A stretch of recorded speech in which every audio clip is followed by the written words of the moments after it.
¿Qué lugar ocupa la ciencia en una sociedad que busca justicia, que busca bienestar y que busca futuro?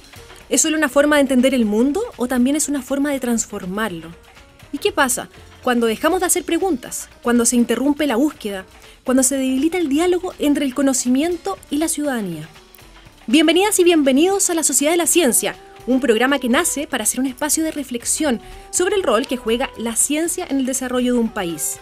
Un lugar para pensar cómo el conocimiento que se genera en las universidades, centros de investigación y laboratorios se conecta, o no, con las grandes preguntas que nos atraviesan como sociedad. Aquí hablaremos de las investigaciones que están marcando una diferencia en Chile, en salud, energía, medio ambiente, tecnologías emergentes y, por supuesto, en historia, matemáticas, economía y antropología, y, por supuesto, filosofía. Pero también pondremos sobre la mesa las condiciones que hacen posible investigar, las políticas públicas, el financiamiento, las prioridades estratégicas y los desafíos estructurales que enfrenta nuestro ecosistema científico. Porque la ciencia no avanza en el vacío, necesita diálogo, necesita visión de país y, por supuesto, una ciudadanía comprometida con el valor del conocimiento. Y para eso, este programa propone algo simple y poderoso: simplemente conversar. Cruzaremos disciplinas, vincularemos saberes e imaginaremos en común un futuro. Cada semana reuniremos a investigadores e investigadoras de distintas disciplinas para que desde sus trayectorias y preguntas abramos un debate constructivo. Aquí no vamos a buscar respuestas cerradas, sino todo lo contrario, nuevas maneras de mirar los problemas que nos importan. Porque pensar el país desde la ciencia también es preguntarnos por el tipo de sociedad que queremos ser. Una sociedad que valora el conocimiento como herramienta, que reconoce la diversidad de saberes y que apuesta por el pensamiento crítico como base para la toma de decisiones. La Sociedad de la Ciencia es un espacio para quienes investigan, para quienes estudian, para quienes diseñan políticas públicas y para quienes desde cualquier lugar de nuestro país creen que los grandes desafíos requieren más preguntas que certezas, más diálogos que trincheras. Aquí comienza la Sociedad de la Ciencia.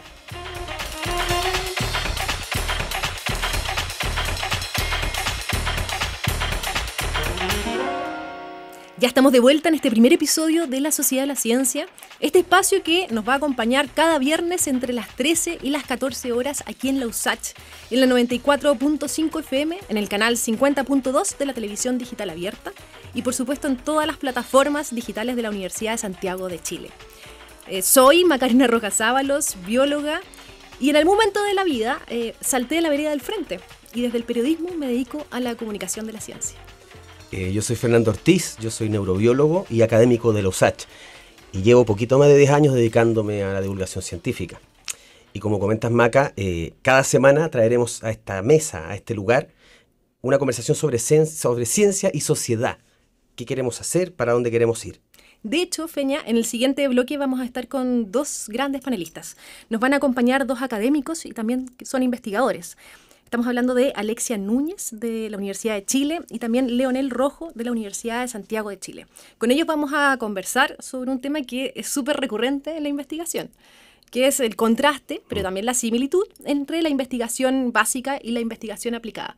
Vamos a entrar en ese debate que lo hemos tenido nosotros, ¿no? Son ambas igualmente importantes. La institución debería privilegiar una por sobre la otra. ¿Cómo valora la sociedad también el conocimiento que se genera y el impacto de una y la otra?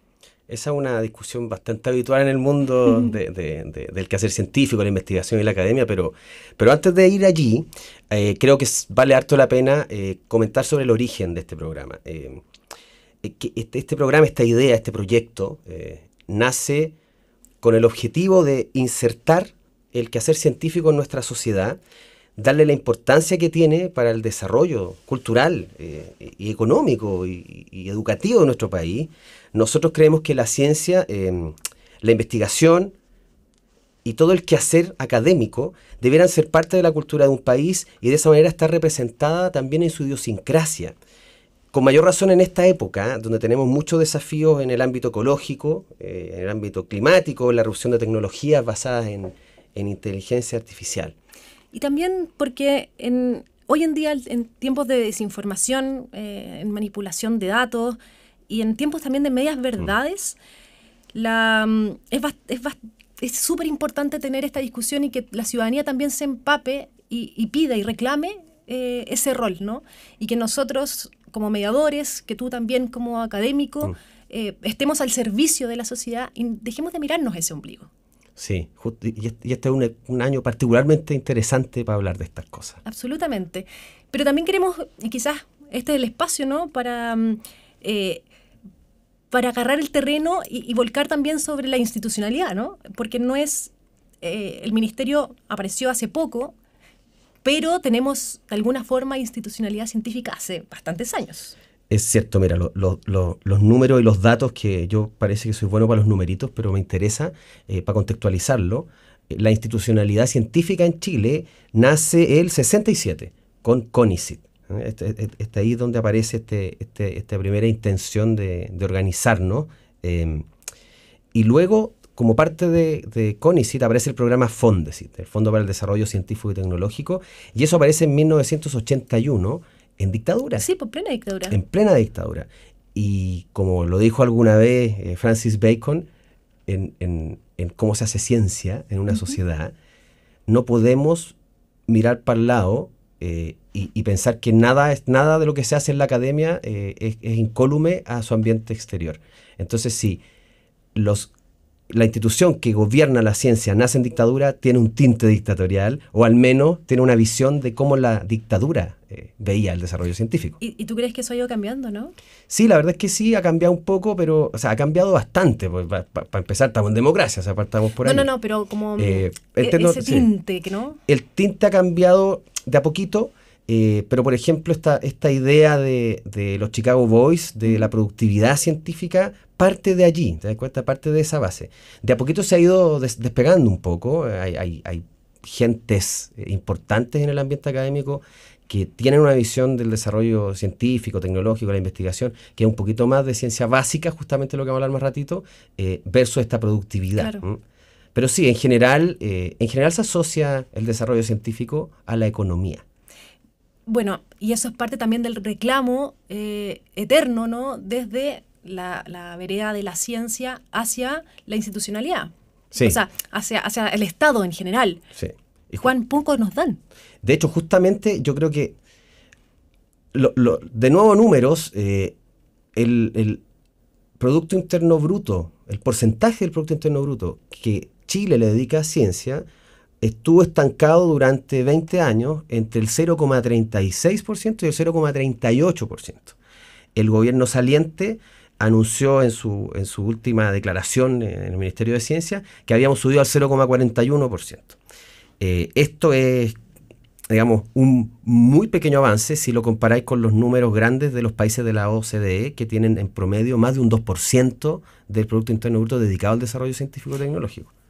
Estamos en un orden de magnitud más abajo. Yo creo que esto lo tenemos que desarrollar más adelante, pero sí es importante mencionar que, claro, a ver, hay problemas más importantes, problemas país, ¿no? Sí. Y en el fondo está la educación, está la salud pública, también están... el país es mucho Las más complejo. Las prioridades son otras, estamos de acuerdo. Pero tenemos que ponerle un punto acá, sí, porque venimos saliendo de una pandemia. Y eso fue, o sea, lo que pasó, el tema de que las vacunas se desarrollaran con esa rapidez, fue gracias a, por ejemplo, un desarrollo científico. Sí, y de hecho, justamente tiene que ver con una visión largoplacista, en mi opinión. Si tú tienes una visión a largo plazo sobre el desarrollo científico-tecnológico, tú invertirías. Porque claro, hoy día no es prioritario. Hoy día, como decís tú, es vivienda, salud, bueno, seguridad, que está tan de moda. Hay tantas otras cosas que hay que abordar primero. Estamos de acuerdo. Empezando por tener educación y salud de calidad. Y universal y gratuita. Perfecto. Eso no está. Entonces, ¿quién va a pensar en eso? Está bien. En eso está la gente, en eso están los gobernantes. Sin embargo, si tú inyectas inversión en desarrollo académico y en desarrollo científico, combinado con la educación, lo que tú estás haciendo es generar un montón de ciudadanos bien informados, con pensamiento crítico, que van a mejorar sus posibilidades de trabajo, que van a poder ser más eficientes a la hora de generar sus propios quehaceres. Pero tiene que ir de la mano, ¿no? Sí, claro. Educación con ciencia, porque si pensamos en inyectar solamente recursos a ciencia, el presidente Boric cuando inició dijo, creo de los primeros discursos, ¿no? Sí. Vamos a lograr el 1%, vamos en 0,41 y ahí nos quedamos. También es es no llegar a ese, o sea, es solamente meterle plata a las universidades y a los laboratorios, pero no es con una mirada de cómo se integra con la educación. Con educación, con gestión, con cultura.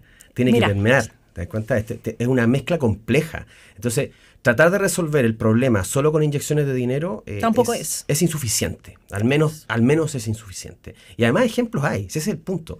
Ejemplos de sociedades que no estaban muy bien paradas. Japón en los 60, después eso de una... es súper importante. Claro, pues. Japón en los 60 tuvo una gran crisis de petróleo, bencinas, digamos, y ya no podían importarla y empezaron a desarrollar tecnologías para generar sus propios combustibles. Agarrando ese vuelito, le inyectaron más dinero y más gestión y más formación en educación, y hoy día son lo que son. Pero eso tomó un par de décadas, ¿te das cuenta? O al menos una. Esto no va a pasar de un momento para otro. Finlandia, otro gran caso, pues, Segunda Guerra Mundial, quedaron con pura papa y de repente empiezan a inyectarle también tecnología de desarrollo y después sacaron celulares. Pero eso, claro, no son los 4 años de un gobierno, eso es un proyecto de Estado y es un proyecto de país. Y eso es parte también de lo que queremos traer aquí en la Sociedad de la Ciencia, para que ustedes y nosotros podamos nutrirnos también y, por supuesto, poder demandar. Porque no puede ser, por ejemplo, que en este gobierno que se decía científico, ecologista, hayamos tenido, por ejemplo, 4 ministros de ciencia y tecnología. Son 4 miradas y no se logró establecer quizás algo a largo plazo. Pero se nos viene un tema mejor y más importante, ¿no? Se nos vienen 2 invitados, partiendo por eso. Se nos vienen 2 tremendos invitados e invitada. Exacto, sí. Vamos a conversar luego sobre justamente esta contraposición aparente entre el desarrollo científico únicamente apuntado a la producción y el desarrollo científico más básico. Ya hablaremos de qué se trata aquí. Exactamente. Por ahora los dejamos hasta aquí, nuestro primer episodio de la Sociedad de la Ciencia, y vamos y volvemos.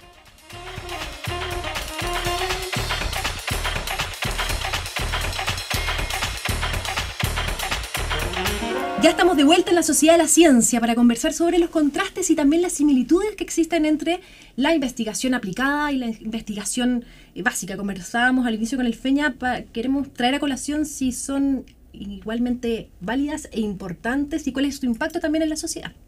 Sí, para eso tenemos nuestros 2 primeros invitados de nuestro proyecto, de nuestro capítulo, de esta Sociedad de la Ciencia.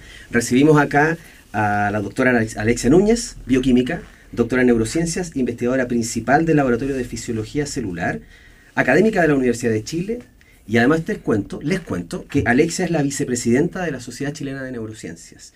Muchas gracias por estar acá, Alexia, por acompañarnos en este capítulo estreno. Muchas gracias, Feña. Muchas gracias, Maca, por invitarme. Un honor y un placer estar acá con ustedes en este primer capítulo. Gracias. También estamos con Leonel Rojo. Él es químico farmacéutico, doctor en farmacología. Es científico, profesor universitario, emprendedor serial e inversionista. Actualmente combina su actividad académica y también su actividad en el mundo privado como profesor de la Facultad de Química y de Biología de la USACH. Bienvenido. Muchas gracias, Maca. Gracias, Feña. Les quería yo partir especialmente porque yo sé que el Feña tiene claro esto, pero yo aquí represento a la ciudadanía. Vamos a poner la pelota sobre la cancha, sobre el pasto, y vamos a hablar un poquito de qué es cada uno, ¿no? ¿Qué entendemos por investigación aplicada? ¿Qué entendemos por investigación básica? Partamos contigo, Ale. Bueno, la verdad es que la definición de investigación básica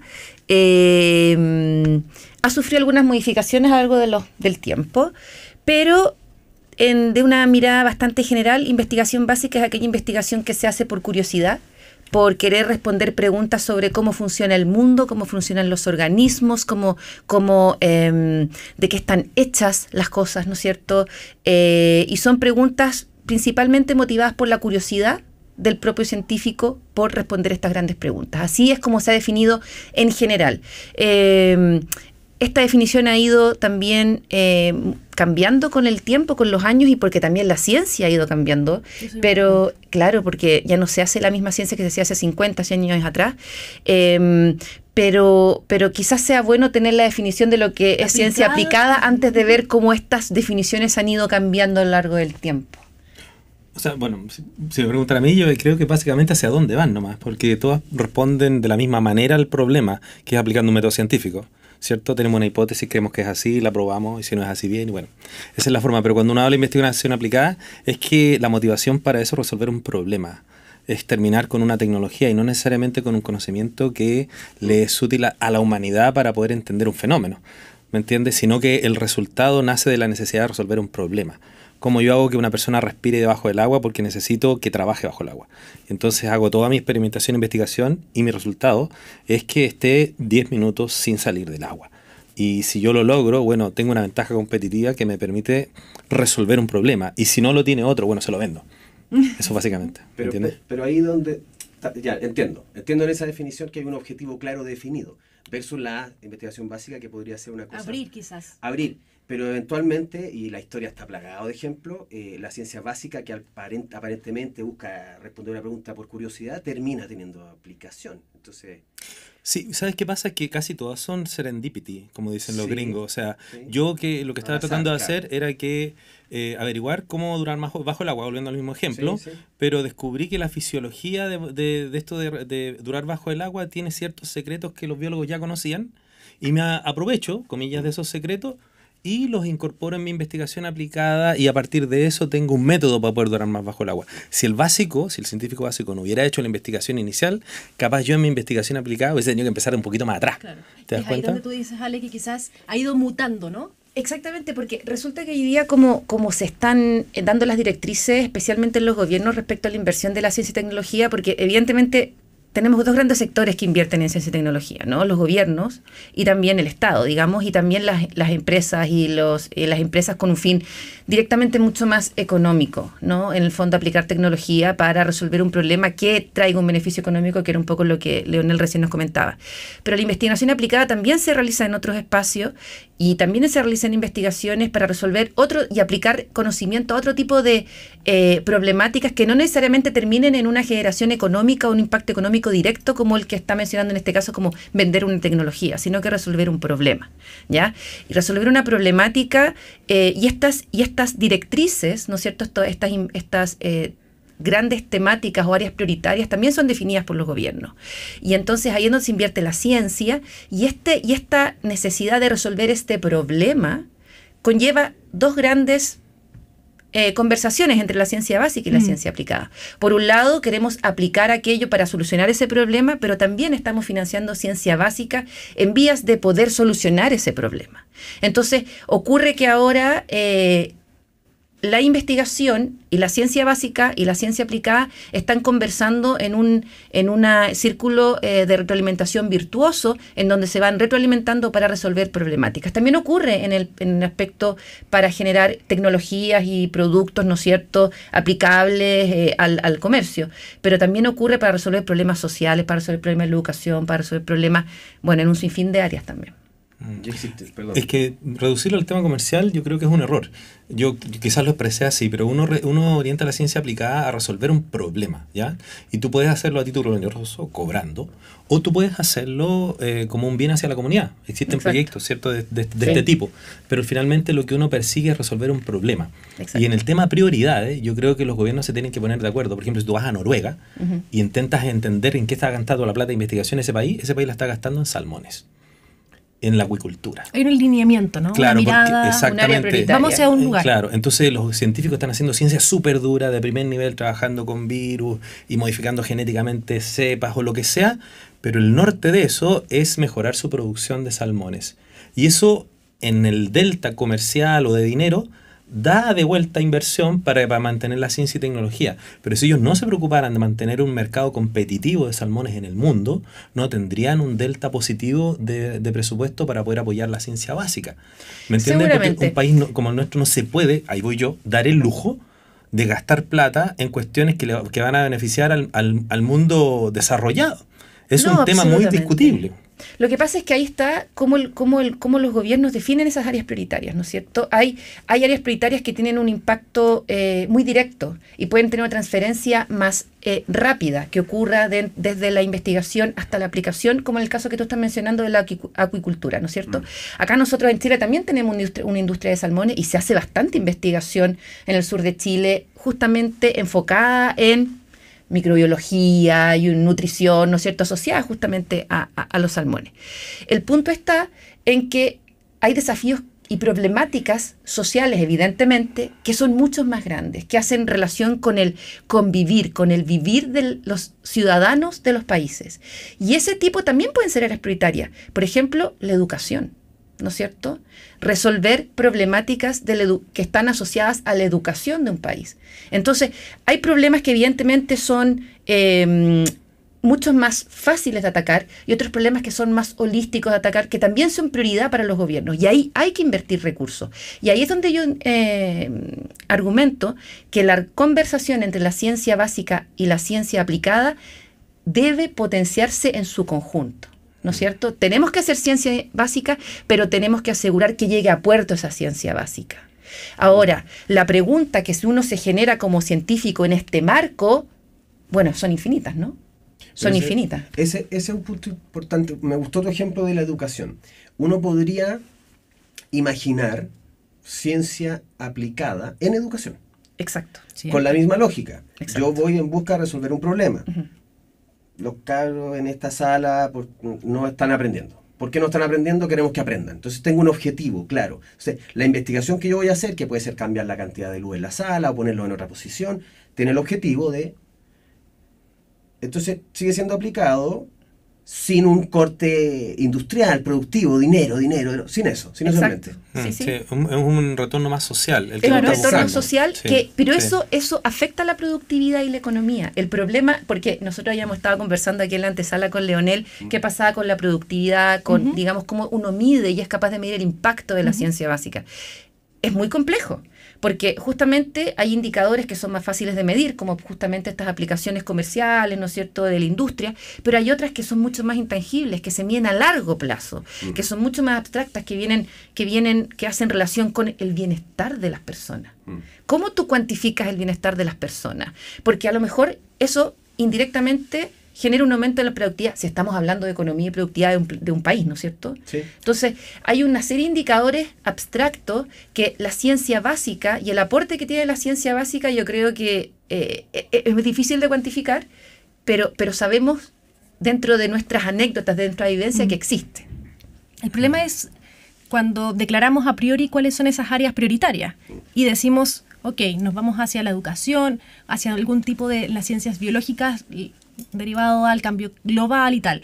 Pero estamos dejando también de lado entonces lo que se hace por curiosidad, ¿no? Porque decimos, somos un país que tiene una inversión en ciencia y tecnología menor, ¿para qué vamos a investigar, por ejemplo, en, qué sé yo, moléculas X o Alzheimer? Plata Porque lo puede hacer otro país, ¿no? Plata para jugar. Claro. ¿Para qué quieres jugar con esto? Claro, Exactamente. es que ¿Cómo es se peligroso, justifica? ese juego es muy peligroso, Sí. en el sentido de que nos podemos equivocar y gastar plata en un país donde la plata para investigación es escasa, ¿te das cuenta? Entonces yo creo que eso hay que mirarlo bien y tiene muchas aristas, pero por ejemplo es muy poco seductor a veces hacer investigación con un impacto social o económico, porque el investigador no va a terminar produciendo un paper muy fino, ¿ya? Muy de mucho impact factor Sí. o de mucho renombre, y el incentivo de las universidades ahí. está puesto en eso. Claro.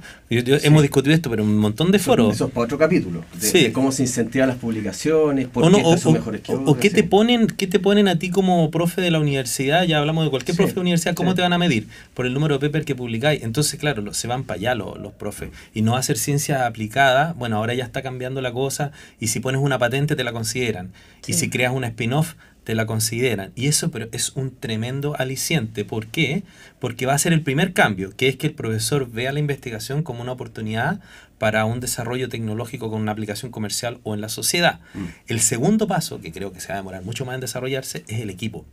Porque tú con un buen equipo llegas lejos. Con un buen equipo te puedes equivocar y no se echan la culpa entre ellos y no se ponen a pelear. Sí. ¿Te das cuenta? Un buen gerente, un buen gestor, un buen inversionista ángel. Y con esa gente puedes salir a buscar tu gente para que te compre la tecnología y que te vaya mal y no se van a pelear entre ellos, sino que van a decir, oye, ¿sabes qué? Nos equivocamos en el pitch, convencimos mal al inversionista. Repitamos el experimento y mostrémosle que sí funciona. Y te vuelve, y para eso tienes que tener equipo. Y en la economía desarrollada es capital. Tú haces un spin-off, convences, tienes buena data, pero tienes que tener un tremendo equipo. que te acompañe. Y yo no sé si nosotros los académicos estamos preparados para Es eso. que, ¿sabéis qué? Yo creo que no deberían estar preparados. O sea, no le podemos pedir a un académico que quiere desarrollar ciencia que sea un excelente profesor, No. que tenga un excelente líder, que sea un excelente líder de laboratorio y a que además sea un buen negociante y vendedor de pitch en los circuitos de Es que empresarios. por eso Pero es un equipo. creo- Por eso siempre es un equipo. Pero creo que hay una cuestión contextual que creo que no hemos abordado ninguno acá, ¿sí? Ninguno hemos abordado lo que quiero mencionar ahora acompáñenme en mi imaginación. Planteamos de base la discusión de la ciencia básica como aquella que está hecha para satisfacer curiosidades, levantar conocimiento, qué sé yo, estar en el borde, en el borde de el levantamiento de conocimiento que podría o no ser útil. Y por otro lado, esta investigación aplicada con un objetivo muy claro. Pero quizá hay una tercera salida de hacer la ciencia, y es una propuesta pelando el cable aquí mismo ahora, que es que el solo ejercicio de hacer ciencia de cualquier tipo ayude a la población a generar un tipo de razonamiento, un tipo de estructura mental para trabajar, para activarse, para cuestionar, que no va a producir nada, ni conocimiento básico, ni un producto, sino más bien el solo ejercicio. Alguna vez leí, está muy de moda la pregunta de ¿por qué me enseñan integrales triples y nunca las voy a usar en mi vida? Porque durante esos años yo te enseñé a razonar de una manera distinta. Yo no quiero que aprendáis matemáticas integrales, volumétricas, no. Yo quiero que aprendas un nuevo lenguaje, que es el lenguaje matemático, en tu cerebro. Eso ocúpalo como queráis. Entonces, quizá esa es otra pata del desarrollo científico. Lo que pasa que es que inmedible fácilmente, como decís tú, ¿cómo cuantificáis eso?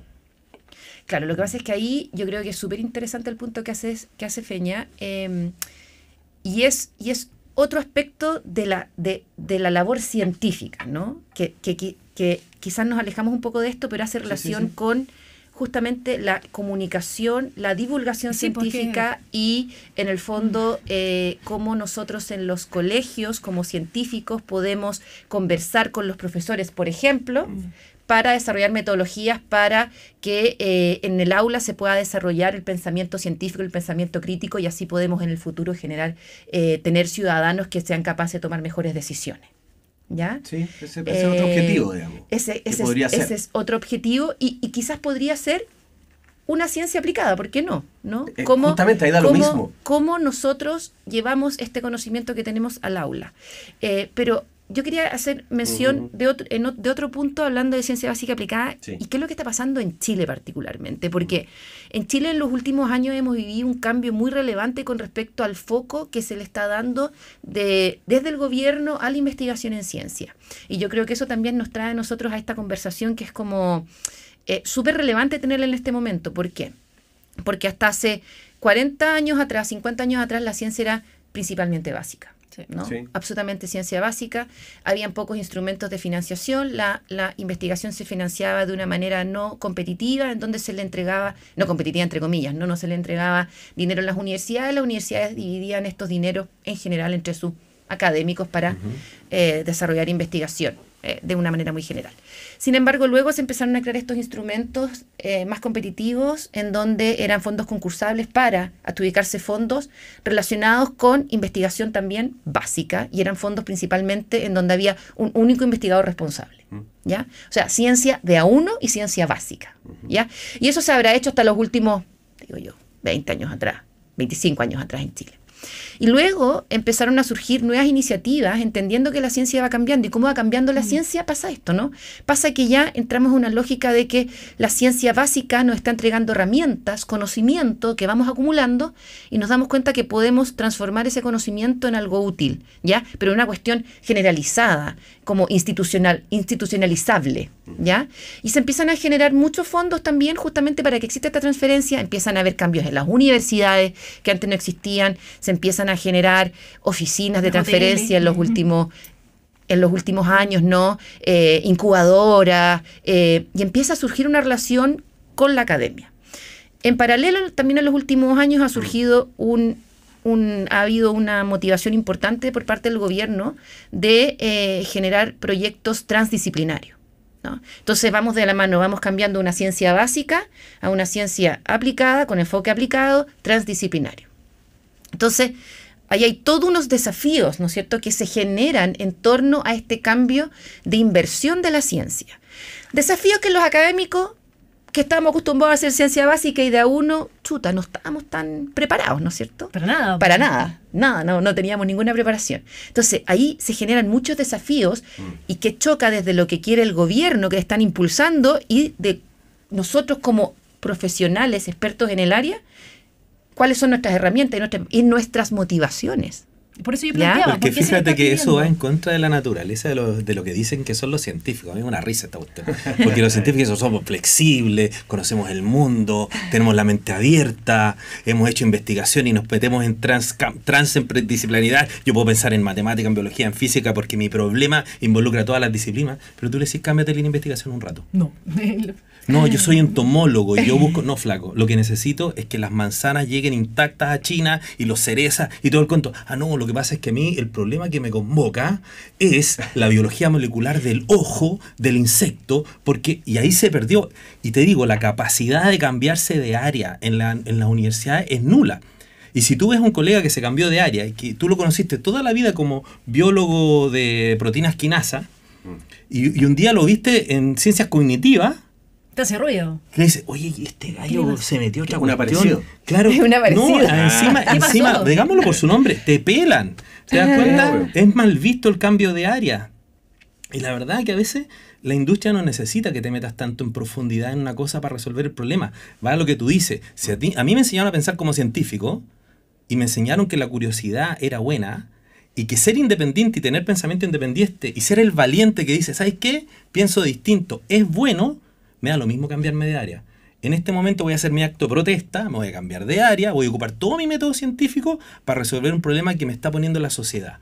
No tiene que ver con el doctorado, porque yo venía a Estados Unidos y allá investigaba con un súper investigador y yo tenía eso. Sí, lo siento, flaco, pero acá en Chile no hay plata para eso.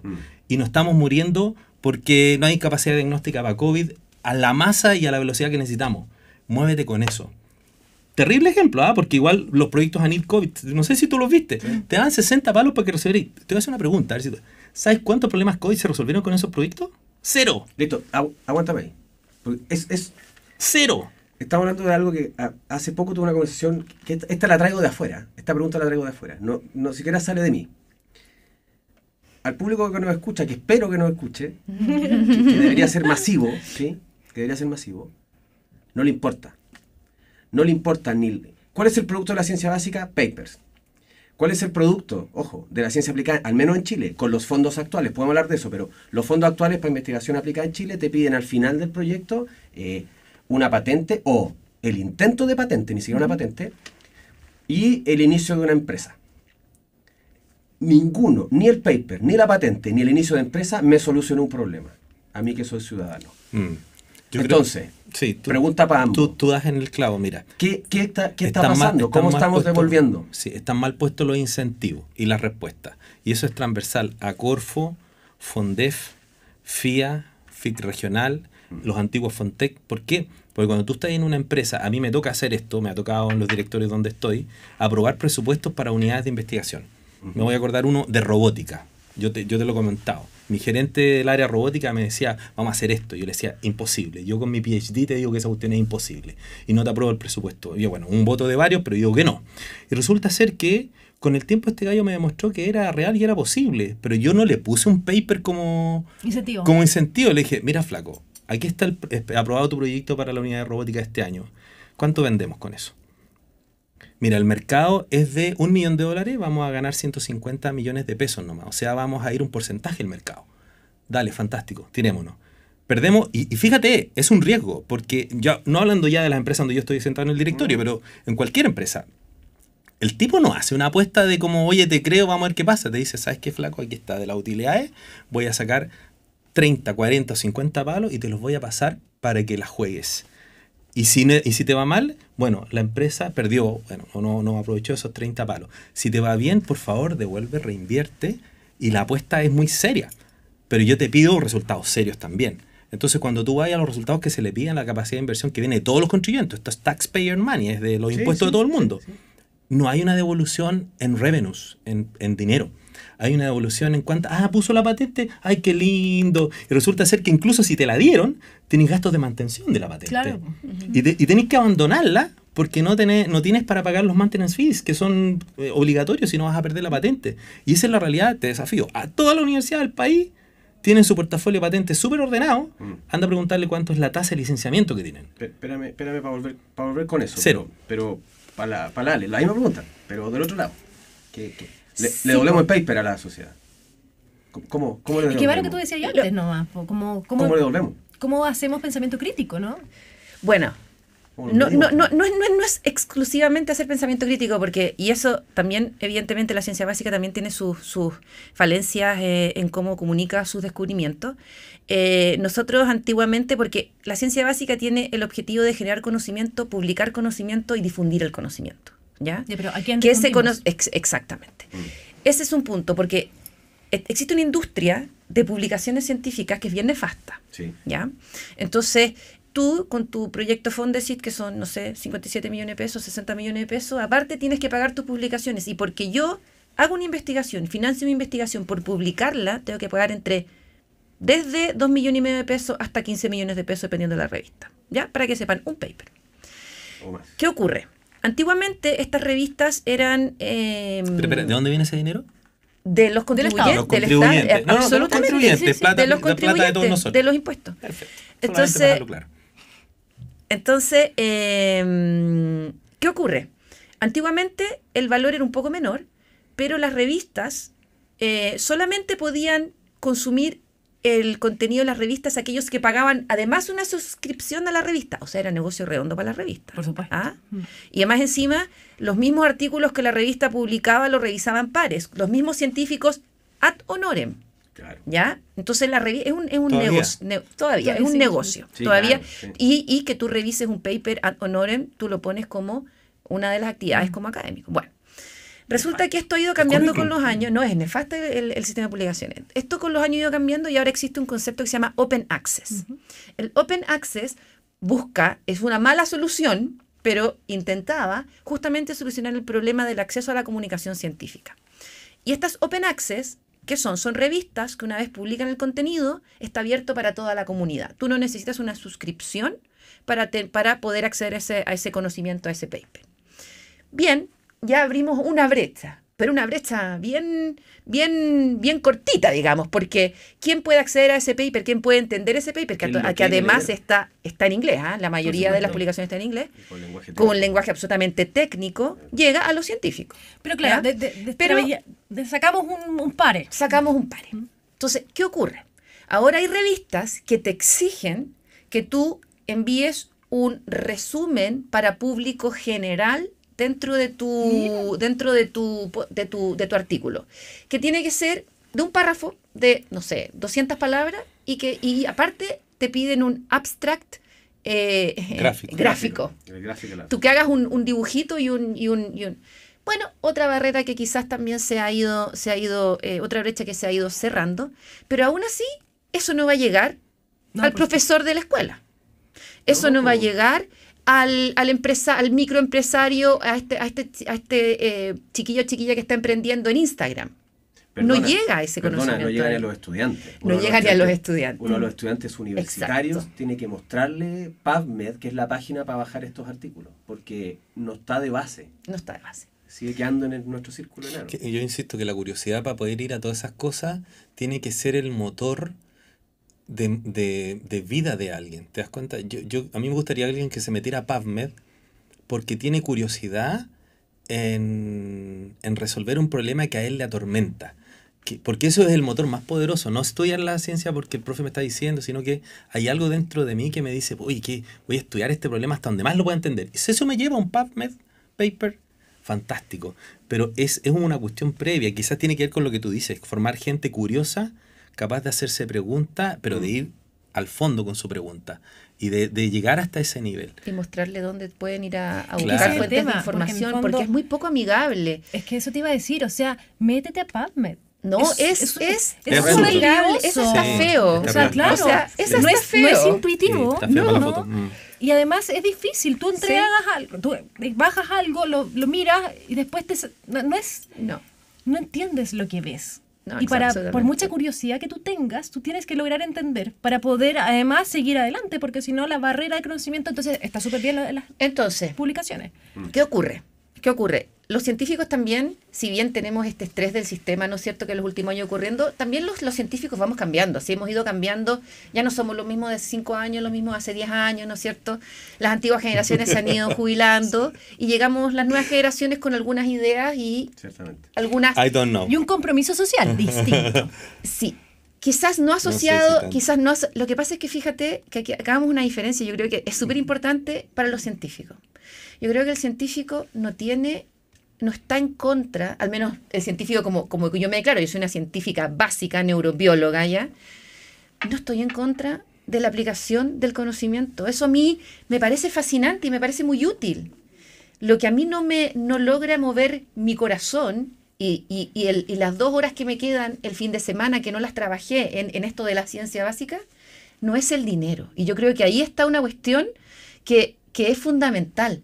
Porque si alguien me dice, mira, quiero ganar plata, diséñame esto, y decir, no, es que para mí la plata no es una motivación. A ver, si esto está resolviendo una problemática relevante y se gana plata como anexo, fantástico. Pero a mí no me va a mover solamente ganar esa plata en esa empresa.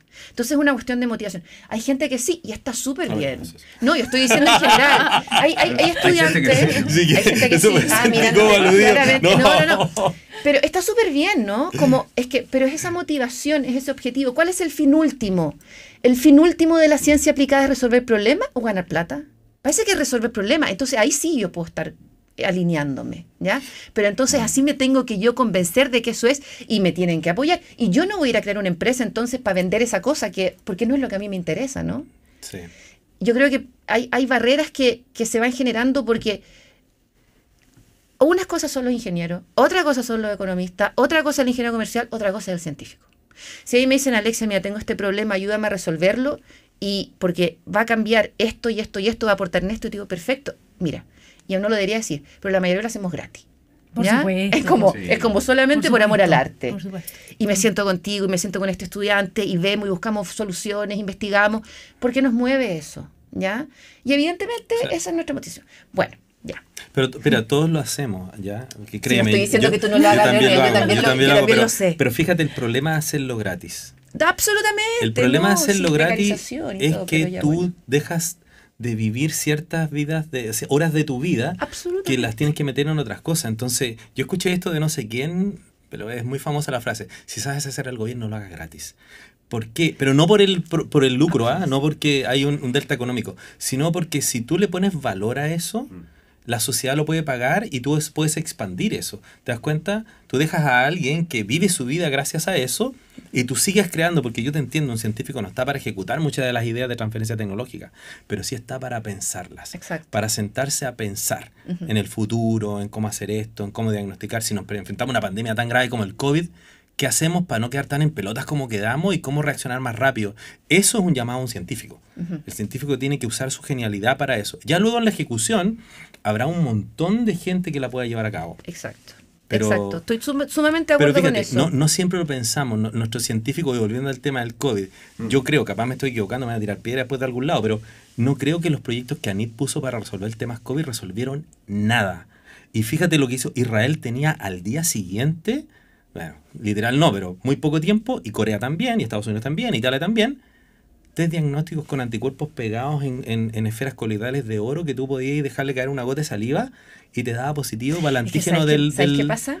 Entonces, ¿por qué lo pueden hacer ellos así de rápido? Que también hubo otro problema, porque yo estuve justamente en un conversatorio en donde hablamos de las investigaciones relacionadas con el COVID, y había unas maravillosas en el sur de Chile, extrayendo nanoanticuerpos de alpacas, y que podían detectar rápidamente, ¿no es cierto? En cisne. En cisne. Sí. No, pero en el PAC no, también. el PAC también No, tenía en el nombre. Instituto Cisne. Sí, en el Instituto Cisne. Ya sí, Ahí en se hizo Cisne, ese eso. estudio. Bueno, y resulta que el problema, ¿sabes cuál era el problema más grande? De ese gran avance tecnológico, biomédico, era que no había plata para Financiamiento, sí. transferirlo. Ya. Estaba el conocimiento. ¿Sabes dónde está entonces el problema? En lo que te dije exacto. recién, es en el equipo. Porque cuando tú tienes un buen inversionista ángel al frente, Exacto. al cual tú le puedes dar la idea, ese gallo dice ya sí, yo con $1 millón la transformo. Si no está eso en el equipo, Pero ¿quién no gestiona puedes. eso? No va a ser el científico y que va a además, buscar a su exacto, investigador. No, bueno, heavy. eso se profesionalizó, como tú decías en Exacto. Chile, a través de la OTL. Pero también, Pero no imagínate. es tan así la realidad No, pues práctica. no llegaron a puerto, ¿ya? No llegaron a hacerlo porque fíjate, aquí está la sociedad con sus problemas, aquí están los científicos con su genialidad, aquí están las OTL, las oficinas de transferencia. Este músculo de transferencia en Chile todavía no es tan grande y tan Claro. oficioso como debería serlo. Claro. Entonces, les falta oficio, les falta... Músculo. Claro, les falta incluso sapiencia a veces para identificar oportunidades, porque igual, imagínate, un gallo que está O hay que identificando oportunidades... eliminarla y hacer otra cosa. Mira, cuando O se creó esperamos esto que originalmente, muscule. o sea, no, yo creo que se deberían achicar, porque yo estuve en el proceso de creación de las OTL, yo estaba en Estados Unidos en ese tiempo y conozco al consultor que recomendó a Chile hacer esto. Trabajábamos juntos en un par de cosas. Y él lo que recomendó fue OTLs por sector. Todo, en el norte grande una OTL, después aquí 3 OTL. ¿Qué pasó? Todas las universidades tenían su OTL. Sí, pues. Y tenía más gestores tecnológicos que tecnologías que transferir. Es que parece tener más sentido eso de sector, ¿no? Claro. O por macrozona, lo que sea, ¿no? Sí, o por po. sector productivo o por región, hecho, en el fondo. Si yo digo esta cuestión, capaz que me echen de la U, pero yo me gustaría partir el número de sueldos que pagamos en OTL por los retornos de inversión que genera la OTL y salimos para atrás.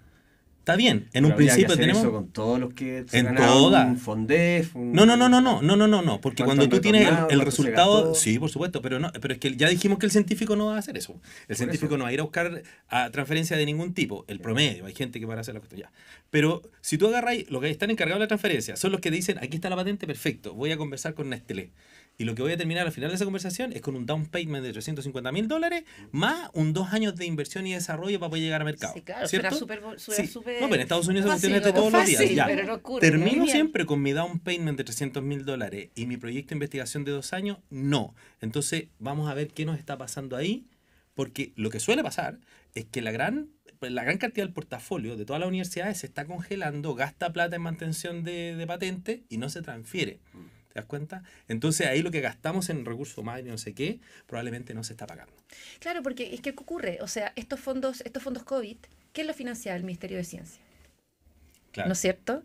Entonces, yo creo que aquí Y te también hay prohí- otra y te prohíben cuestión. hacer negocios tecnológicos con Es los que, planes de fondos. lo que hace es que yo creo que aquí también hay una cuestión histórica en Chile, ¿no? Que antes no teníamos Ministerio de Ciencia y los grandes instrumentos de financiación de la ciencia estaban en el Ministerio de Educación o en el Economía. Ministerio de Economía. Economía, sí. Entonces las de Economía eran, lo conversábamos con Leonel acá, tenían al menos algún objetivo más de transferencia tecnológica, aunque en la práctica podían no serlo en absoluto, ¿no? Todos los Los milenios, milenios, o ninguno sea, de los milenio de Es que ciencia es básica, el sello milenio. era el sello milenio, ¿no? Sigue Bueno, siendo, de hecho. claro, entonces resulta que después llega el ministerio, ¿no? Y todos estos fondos se traspasan a lo que es el Ministerio de Ciencia. Y el Ministerio de Ciencia está ahora a cargo de toda esta parte de gestión tecnológica aplicada, básica. Y bueno, yo no sé si a lo mejor ahí el Ministerio de Economía querrá decir algo, ¿no? No lo sé. Es que eso ya parte de cosas que tenemos que seguir conversando más adelante, pero claro, hay propuestas hay propuestas ahora, actualmente, en un año de elecciones, ¿sí? Que llaman justamente a esa conversación entre el Ministerio de Economía, el Ministerio de Ciencia, otros no, otros estamos dentro uno del otro, ninguno habla mucho de educación, curiosamente. Es que, claro. Y solo permítanme una reflexión una reflexión un poco de cierre, es de mi parte, digamos, ya porque hemos avanzado harto en la conversa. Creo que de ambos lados se demoniza al otro, en general en la discusión habitual. La ciencia básica, el investigador básico, demoniza un poco, como en la caricatura, por supuesto, a aquel que hace ciencia aplicada y Que busca viceversa. plata. Y viceversa, el que usa la investigación aplicada, el producto demoniza al otro vago que está por ahí levantando conocimiento nomás, en la caricatura, ojo. En mi opinión, creo que yo hago un poco de las dos, por cierto, en mi vida habitual. Creo que ambas son insuficientes, lamentablemente.